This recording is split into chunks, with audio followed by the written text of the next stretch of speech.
My algebra teacher loved to humiliate me, but on the day she pushed too far, she had no idea the woman striding into her classroom was my mother, the newly appointed district superintendent. The fluorescent lights of room 302 always hummed a specific, grating frequency, a sound that usually blended into the background noise of junior year algebra. But today, it felt like it was drilling directly into my skull. My name is Marcus, and I was having one of those days where every cell in my body screamed that I should have stayed home. Mrs. Albright, or the Ice Queen, as we secretly called her, was pacing the front of the room, her sensible block heels clicking a frantic rhythm on the linoleum. She had this way of looking down her nose at you, even when she was standing 5 feet away. Today's topic was quadratic equations, and something I generally understood, but the pressure of the upcoming regional math competition was making my focus brittle. "I need volunteers for the board," Albright snapped, her voice sharp enough to cut glass. A few hands shot up immediately, the usual eager beavers, the ones who lived for validation from teachers like her. I kept mine firmly planted under the desk. I didn't need the spotlight, especially not under Albright's harsh scrutiny. She scanned the room, her eyes lingering too long on the back rows, the rows where the students who weren't already pegged for Ivy League accepted their B+s. Her gaze snagged on me. "Marcus, get up here." My stomach dropped. I took a slow, deliberate breath, gathering my textbook and my chalk, the cheapest, dustiest piece of writing material they could find. Walking to the front of the room felt like wading through molasses. When I reached the whiteboard, the entire class seemed to lean in, waiting for the inevitable stumble. "The problem is simple enough, Marcus," Albright said, tapping her red marker aggressively on the board, right next to the equation she'd written, x squared minus 5, x plus 6 equals 0. "Factor it. Show your work. Don't waste my time." I gripped the chalk tighter. I knew the answer. X minus 2 times x minus 3 equals 0. Trivial. But under her gaze, my mind suddenly felt like a scrambled television signal. I started writing, my handwriting, usually neat, turning into a nervous scrawl. I wrote the first part, x squared minus 5, x equals minus 6. Wrong move. I should have immediately identified the factors of 6 that added up to negative 5. "What are you doing, Marcus?" Albright's voice was laced with barely concealed contempt. "Are you deliberately trying to confuse yourself? That's remedial work. We covered this 3 weeks ago." A few snickers erupted from the front row. I could feel the heat rising up my neck, staining my cheeks scarlet. I tried to erase my mistake, but the chalk dust smeared across the board, turning the equation into an ugly gray mess. "Just start over," she commanded, leaning in close. I could smell her faint, expensive perfume, a scent of superiority. "And try to use some recognizable English lettering this time. I can barely read that script." That was it. That was the line. I'm black. I'm not ashamed of my cursive, which I'd painstakingly learned from my grandmother, who taught me how to write beautifully because, as she always said, they can never say you didn't try to meet their standards. "It's my handwriting, Mrs. Albright," I managed, my voice shaking slightly, trying to keep the anger contained. "It's legible." "Legible to whom? A doctor specializing in ancient hieroglyphics? Marcus, we are preparing you for college-level mathematics, not finger painting. If you can't present a coherent thought on paper, how on earth do you expect to pass the competition? Or frankly, how do you expect to be taken seriously in any professional setting?" The room went dead silent. It wasn't just about the math anymore. It was an indictment of my intelligence, my future, perhaps even my character, all delivered with that razor-sharp disdain reserved for those she deemed beneath her. I looked around. The white students who had struggled with the same problem just yesterday were now staring at their desks, their faces masks of discomfort. But not one of them spoke up. They knew the rules of the Albright ecosystem. Don't challenge the queen. My hands were sweating so much the chalk was starting to dissolve. I looked back at the board, wanting nothing more than to vaporize. I forced myself to focus on the numbers, ignoring the poison in her tone. 2 and 3. -2 and -3. "The factors are -2 and -3, I mumbled, writing the correct solution quickly, hoping to just finish the execution and retreat to my seat. open parenthesis, x minus 2, close parenthesis, open parenthesis, x minus 3, close parenthesis equals 0. Done. Albright stared at the correct answer, her jaw tightening. She refused to give me the satisfaction of acknowledgement. Well, took you long enough. It seems basic competence requires an embarrassing amount of scaffolding for some students. She tapped the marker against her chin, her eyes still locked on me with an unnerving intensity. Marcus, perhaps you should consider focusing on subjects that rely less on abstract reasoning and more on rote memorization. Home economics, maybe. Or perhaps you'd be better suited tutoring the younger students in, say, basic arithmetic. The laughter this time wasn't stifled. It was open, cruel, echoing off the cinder-block walls. It was humiliation distilled, packaged, and served cold. I felt the tears prickling behind my eyes, but I blinked them back fiercely. I would not cry in front of her. "May I sit down now, Mrs. Albright?" My voice was flat, devoid of emotion, which was perhaps the most dangerous state I could be in. "Yes, go on." And try to remember that effort matters less than outcome, Marcus. Especially when the outcome is this, mediocre. I turned, grabbed my book, and walked back to my seat in the last row, the silence following me like a physical weight. I sat down, my chest heaving silently, pulling my hoodie up slightly, trying to become invisible. The bell was still 5 agonizing minutes away. I stared blindly at my desk, replaying her words, the casual dismissal burning holes in my resolve. I was good enough for this, but not good enough for the next step. It was always the same story. Just as the agonizing silence stretched to its breaking point, the door to room 302 swung open, not with the hesitant knock of a late student, but with a forceful, decisive entry that made every single head snap toward the entrance. Standing there, framed in the doorway, Adi was a woman radiating authority. She wasn't in the faculty parking lot. She was dressed in a tailored dark navy suit that looked like it cost more than my entire family's monthly budget. She held a sleek leather portfolio, and her posture was impeccable. She wasn't young, but she possessed a striking, almost formidable elegance, her hair pulled back tightly, her expression unreadable yet utterly commanding. Albright, who was mid-rant about the importance of clean margins, stopped dead, her mouth hanging slightly open, the red marker frozen inches from the board. The room held its breath. The woman took 2 measured steps into the room, her heels making no sound on the industrial carpet tiles. She scanned the room once, briefly acknowledging the stunned teenagers, before her sharp, intelligent eyes landed directly on Mrs. Albright. "Mrs. Albright?" The woman's voice cut through the silence. It was deep, resonant, and carried an undeniable weight of command. It was the voice of someone who expected immediate, perfect compliance. Albright visibly swallowed. "Yes? Can I help you?" "I'm in the middle of a lecture." The woman didn't apologize for interrupting.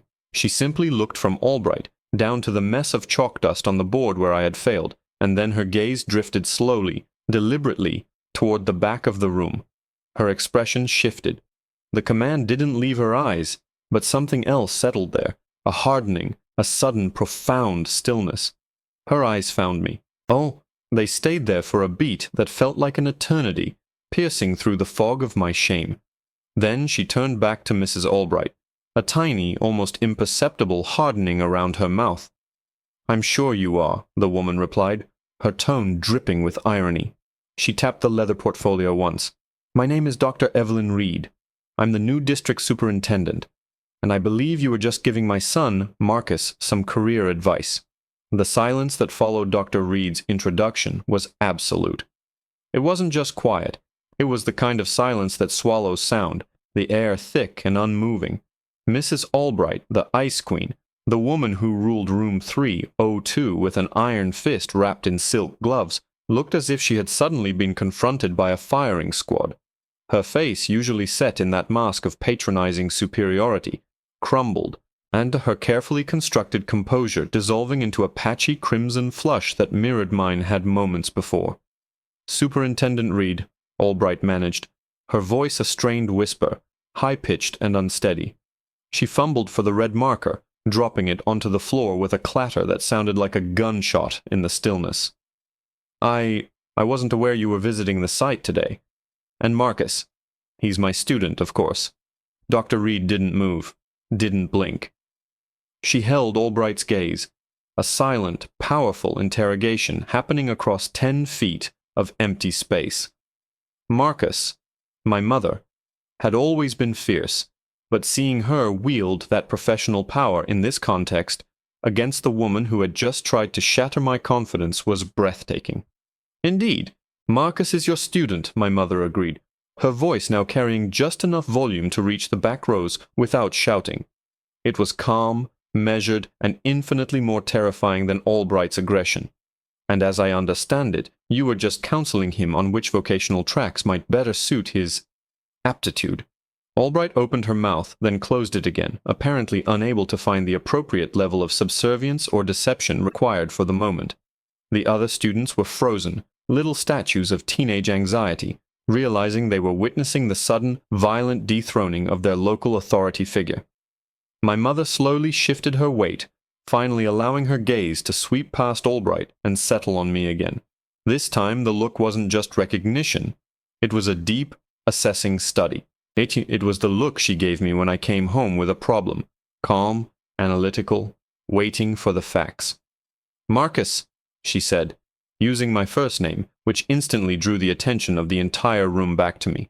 Did you manage to solve the equation before the interruption? I pushed myself up straighter in my seat. The humiliation was still a raw wound, but the arrival of my mother, the superintendent, had shifted the battlefield. Now, I didn't have to fight alone. Yes, Mom, I did. And what was the advice you were offered, Marcus? She prompted, her eyes never leaving mine. My voice was stronger now, fueled by a quiet, justified indignation. Mrs. Albright suggested I switch from advanced mathematics to remedial subjects, like home economics. It's because she felt my presentation skills, my handwriting, suggested I lacked the capacity for abstract reasoning required for professional settings. The words hung in the air, ugly and exposed. Albright let out a small, desperate gasp. That's taken out of context. I was merely suggesting. Mrs. Albright, my mother interrupted, and the single word was an absolute wall coming down. I was assured when I accepted this position that the math curriculum here was rigorous, and that exceptional talent, regardless of background, would be actively nurtured. She paused, taking a deliberate step closer to the teacher's desk. I find it particularly interesting that the student you deemed mediocre just happens to be the son of the new superintendent, a student who happens to be competing for the state math championship next month, and whose academic performance, as detailed in the centralized records I reviewed this morning, places him in the top percentile of this entire grade. She gestured toward the board, to my smeared, messy work. This isn't about handwriting, is it, Mrs. Albright? This is about bias, and I assure you, bias is something this district will no longer tolerate. Albright's face was ashen. She looked trapped, cornered. She made one last desperate lunge for relevance. Superintendent, with all due respect, I have tenure here, and I've taught this course for 20 years. I know my students' potential when I see it. Marcus is bright. Yes, but he struggles with presentation. Sometimes tough love is necessary to set realistic expectations. My mother's expression didn't change, but the air pressure in the room seemed to drop instantly. She looked at Albright not as a teacher, but as a problem needing immediate bureaucratic eradication. Tough love, Mrs. Albright, or thinly veiled prejudice? My mother opened the leather portfolio. It wasn't filled with lesson plans. It contained crisp, official-looking documents. I spent my first week reviewing protocols and performance reviews, and yours, Mrs. Albright, have been flagged repeatedly over the last 3 years for subjective grading and inappropriate disciplinary actions directed disproportionately toward minority students. She pulled out a single sheet of paper, and holding it up just enough so Albright could see the district seal. Effective immediately, Mrs. Albright, you're placed on administrative leave pending a full HR investigation into your conduct and pedagogical practices in this classroom and others. A few students gasped audibly. Albright stared at the paper, her entire professional life evaporating in front of her. "You can't do this," she shrieked, abandoning all pretense of calm. You can't just barge in here and destroy my career because your son got an answer wrong on the board. He got the answer right, Mrs. Albright, my mother corrected her, her voice dangerously soft. He just had trouble writing it down while you were insulting him. Then my mother did something unexpected. She didn't look at Albright again. She closed the portfolio with a sharp snap and walked briskly toward the classroom door. She paused with her hand on the knob, turning back to address the entire stunned class, but her eyes were fixed on me. "Class dismissed," she announced to the room, and then she looked directly at me. "Marcus, come with me, now." I stood up, heart hammering against my ribs, adrenaline surging through me. This was a victory, yes, a monumental one, but walking out felt like stepping off a cliff. I gathered my things quickly, glancing at the stunned faces around me, and walked toward the doorway where my mother stood, radiating cold, righteous fury. As I reached her side, she placed a hand on my shoulder, steering me out of the room. We were in the hallway, the sudden roar of confused chatter resuming behind the closed door, when she spoke again, not to the class, but just to me. "We need to talk about what you're going to do next, young man," she murmured, her grip tight on my shoulder. "Because while Albright is out, the entire department is going to notice who replaced her, and they're going to be watching you like hawks." She paused, her eyes scanning the empty hall, her expression shifting from professional sternness to something deeply personal and worried. "And frankly, Marcus, if you think that was the worst of it, you're wrong. Albright wasn't working alone. She was part of a team. And that team is very powerful in this district." She started walking quickly toward the administrative wing, pulling me along in her wake. "I just fired the most vocal antagonist, but the others will see this as a declaration of war. I need to know right now, Marcus. Are you ready for this fight? Because starting tomorrow, algebra class is going to feel like the least of your worries. Because I have a feeling that once I start digging into those files, I'm going to uncover a lot more than just one biased teacher." We walked through the main corridor of Northwood High, and it felt like traversing a minefield. Students who had been whispering moments before suddenly fell silent as my mother strode past, the navy suit a stark contrast to the typical faculty attire.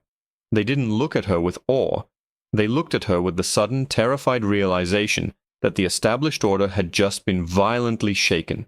They looked at me with a mixture of awe, fear, and nascent loyalty. My mother didn't slow her pace until we reached the large, imposing double doors leading to the administrative offices, the wing that felt worlds away from room 302. She pushed the door open and led me into her new office. It was cavernous, sterile, and smelled faintly of fresh paint and new leather.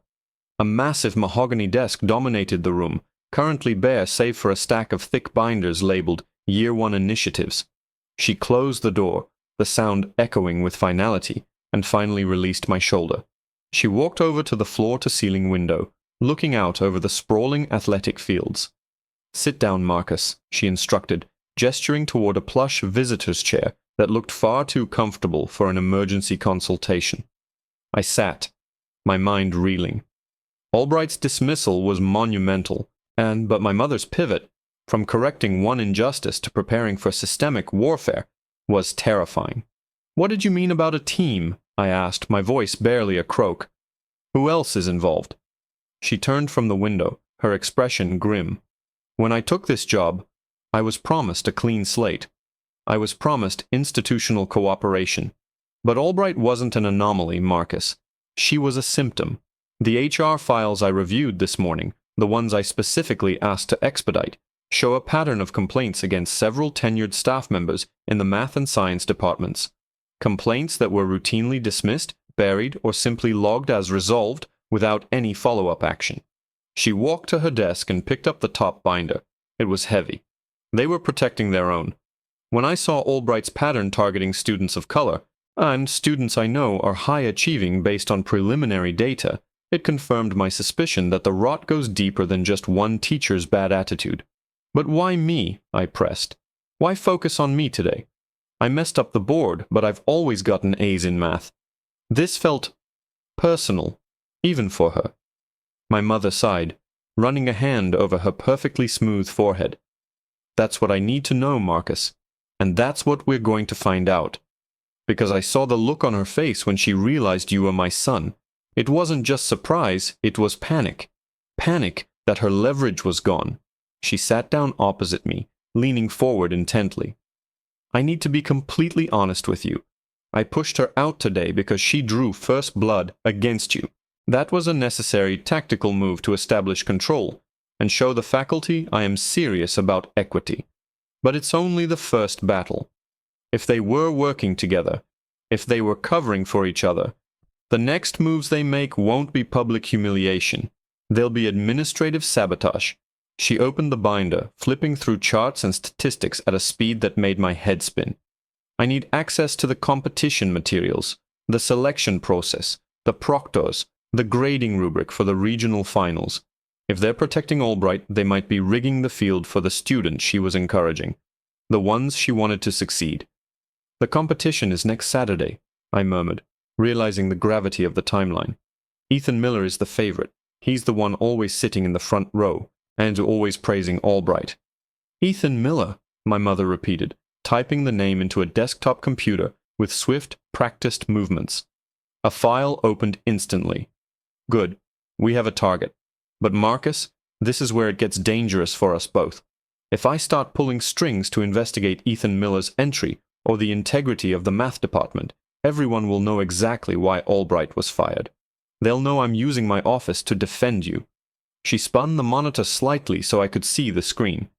It showed a list of names, including Albright's, but underneath Albright's name was a notation, recommended by Principal Davies, 2018 *. Principal Davies is an old guard fixture, my mother explained, her voice dropping low. He reports directly to the board. He's the one who's historically minimized these complaints. If I take on Albright, Davies will retaliate, and he'll go after my position, or worse, he'll start questioning my fitness to lead based on perceived favoritism toward my own child. She leaned back, the confidence momentarily replaced by the heavy burden of leadership. I need verifiable proof of collusion or rigging before I make my next move against Davies. I need to catch them in the act, or I'll be fighting for my job by the end of the week, and you'll be back in a classroom with someone even worse than Albright. She stood up, walking over to a locked cabinet. She pulled out a large, thick envelope, sealed with wax that had the district seal stamped imperfectly into it. This, she said, holding the envelope up, is the official list of proctors and judges for the regional math competition, delivered to my desk this morning by Principal Davies. He claims it's finalized and immutable. She handed the envelope to me. It was heavy, thick paper. I need you to get this list to someone I trust implicitly, someone outside of the Northwood staff, by the end of the day. I can't risk sending it through the school courier system, and I certainly can't walk out the front door with it. If Davies sees me carrying this, he'll know I'm on to the next layer. I took the envelope. It felt dangerously hot in my hands. Who do I take it to, Mom? Where? My mother walked back to the window, looking out again, but this time her gaze wasn't on the fields. It seemed focused on something far beyond the school grounds. She looked tense, almost haunted. You are going to take it to my mentor, she said, her voice tight. He used to chair the state education committee. He lives across town. You need to give this envelope directly to him, no exceptions. Tell him it's time to activate Protocol Nightingale. She looked back at me, and the usual unwavering determination in her eyes was clouded with genuine fear. Marcus, I haven't used that name in 15 years. It means I'm asking for old favors. Favors that involve serious political maneuvering that could expose every single secret I've kept since leaving state governance. This is bigger than Albright. This is about power structures that have controlled this county's education system for decades. If you drop this package off, you're officially launching a war. She paused, and then delivered the final blow, her voice suddenly trembling with a realization she had clearly just reached. And Marcus, there is one more thing. Davies didn't just send me the proctor list. He also included the private competition roster. I just noticed that one of the judges listed, Dr. Alistair Vance, the head judge for the final round, is listed here as having mentored Ethan Miller 2 years ago on a private scholarship application that was denied by your application panel last year. If that's true, my involvement in this investigation has already created an irreconcilable conflict of interest, and they can use it to disqualify you from the entire competition, regardless of who wins. I need that package delivered before Vance sees you on the news tomorrow morning. The silence in the superintendent's pristine office returned, but this time it was charged with adrenaline and impending action. Protocol Nightingale. A phrase loaded with history and risk. I gripped the sealed envelope, the wax seal feeling like a ticking bomb against my palm. A conflict of interest, I repeated, the word tasting like ash. So, even if I win fairly, they can disqualify me because of your involvement? Exactly, Mom confirmed, walking over and taking my hands, her grip steadying despite the visible tension in her jaw. They'll frame it as me using my new authority to clear a path for my son, leveraging old connections to ensure you face judges beholden to me. It's clean, it's bureaucratic, and it makes me look corrupt. It's the perfect counterattack. She looked me straight in the eye. We have a window. Albright is out. Davies is panicking and sending smokescreens, like this judge list, to preemptively secure his own defense. You need to deliver this package to my mentor, Mr. Harrison, before he gets wind of Albright's firing and decides to keep quiet to protect his own standing with the board. If Harrison gets this list and understands the stakes, he can quietly move to have Vance replaced before the competition even starts, isolating Davies. She quickly scribbled an address and a private cell number on a slip of paper, folding it twice and tucking it into my shirt pocket. Harrison lives in the old Oakwood district. It's about 20 minutes by bus, maybe 15 if you sprint for a cab. You go straight there. Do not stop anywhere. Do not talk to anyone about why you're carrying this. You hand it to him, you get his verbal confirmation that he understands Nightingale, and you come straight back here. Can you do that, Marcus? I looked down at the envelope, then back at my mother, my fierce newly appointed superintendent, who was willing to burn down her own political capital to protect me from a prejudiced teacher. Yes, Mom, I can. Good boy. She squeezed my hands one last time, a fleeting moment of maternal tenderness before the armor snapped back into place. Go. And Marcus? Be careful. These people aren't just mean, they are powerful, and they protect their structure fiercely. I nodded, shoved the envelope securely inside my backpack, and slipped out of the office. The main hallway was now bustling with students who had been released early, whispering furiously about the sudden departure of Mrs. Albright. I kept my head down, moving with a speed that bordered on flight, finding the bus stop just as the number 44 pulled up. The bus ride was torture. Every time the bus slowed, I braced for someone to recognize me, for a parent to get on board and start asking questions. But the Oakwood district felt miles away, separated by more than just geography. It was a world away from Northwood High's stifling politics. When I reached Harrison's address, it was a stately, older home, the kind with thick ivy climbing the brickwork, and an undeniable air of old money and influence. I climbed the stone steps, my heart pounding a rhythm against the heavy door. I rang the bell once, firmly. The door opened almost instantly, revealing an older gentleman with kind, sharp eyes and a shock of white hair. He wore a tweed jacket and looked exactly like someone who knew how to navigate backroom politics. Yes, can I help you? He asked, his gaze assessing but not unkind. I took a deep breath. I'm Marcus. My mother sent me. I need to give this to you directly. It's about Protocol Nightingale. The effect was instantaneous. The warmth in Mr. Harrison's eyes vanished, replaced by the same hardened focus I had seen in my mother's just minutes ago. He didn't hesitate. He didn't ask another question. He simply stepped back, opening the door wide. Come in, Marcus. Immediately. Inside, the air was quiet and smelled of old paper and pipe tobacco. He led me to a small study, and as soon as the door clicked shut, he took the envelope from my trembling hands. He broke the wax seal with surprising strength and quickly scanned the list of names. His eyes widened slightly when he reached the mention of Dr. Vance. Dr. Vance, Harrison muttered, shaking his head, slowly. I should have known. This network runs deeper than Evelyn suspected. Thank you, Marcus. You've just given us the leverage we need to prevent a miscarriage of justice. He looked up at me, a rare, genuine smile touching his lips. Your mother made the right choice in coming here. She's good, but sometimes the old guard needs to clear the way. Tell your mother that Nightingale is fully activated. We start the internal review of the board's oversight committee first thing Monday morning. The entire structure supporting teachers like Albright will begin to dissolve by the end of the week. Relief washed over me, so potent it almost buckled my knees. I had done it. Now, Harrison continued, his tone shifting back to a warm, grandfatherly timbre. You need to get back to school, or at least home. You've had a long day, and I suspect your mother is waiting for confirmation. He stopped at the door, placing a hand on my shoulder, a gesture that felt strangely comforting after all the drama. And Marcus, whatever you do, don't worry about that math competition next week. Whether you win or not, you've already proven your measure. You stood up to them, and you delivered the evidence. I rode the bus back, the return trip feeling strangely calm. I arrived home to find my mother in our living room, not on the phone with lawyers, but sitting on the sofa, already changed out of her suit, looking exhausted but strangely serene. She looked up as I entered. Well? Harrison confirmed it. Nightingale is activated. He said they'll handle Vance. A faint smile touched her lips. Good. Harrison owes me. He'll clean up the contest integrity quietly by next Friday. She patted the cushion next to her. Come here. I sat down, and for the first time that day, I felt like just a 16-year-old kid again, not a pawn in a district power struggle.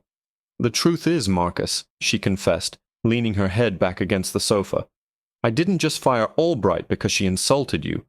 I fired her because I saw the reflection of my own struggle in your eyes.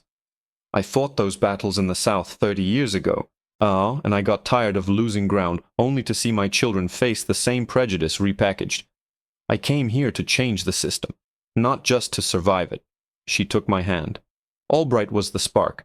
Davies is the structure. We just lit the fuse on the structure. It's going to be a messy few months, Marcus. There will be pushback, there will be rumors about favoritism, and there will be sleepless nights. But when you walk into that math competition next week, every single person watching, every judge, every proctor, will know that any attempt to sideline you will result in immediate, overwhelming accountability. You are safe now, at least from the day-to-day classroom sabotage. Thank you, Mom, I managed, the sincerity overwhelming. She squeezed my hand. Don't thank me. Just keep proving them wrong. Go study for your algebra test. And Marcus? I looked up, ready for the next instruction. When you get up to the podium next Saturday, don't worry about your handwriting. Just solve the problem. Show them exactly what happens when you try to push competence out of the system. Because now, she finished, her eyes blazing with renewed determination, we own this system.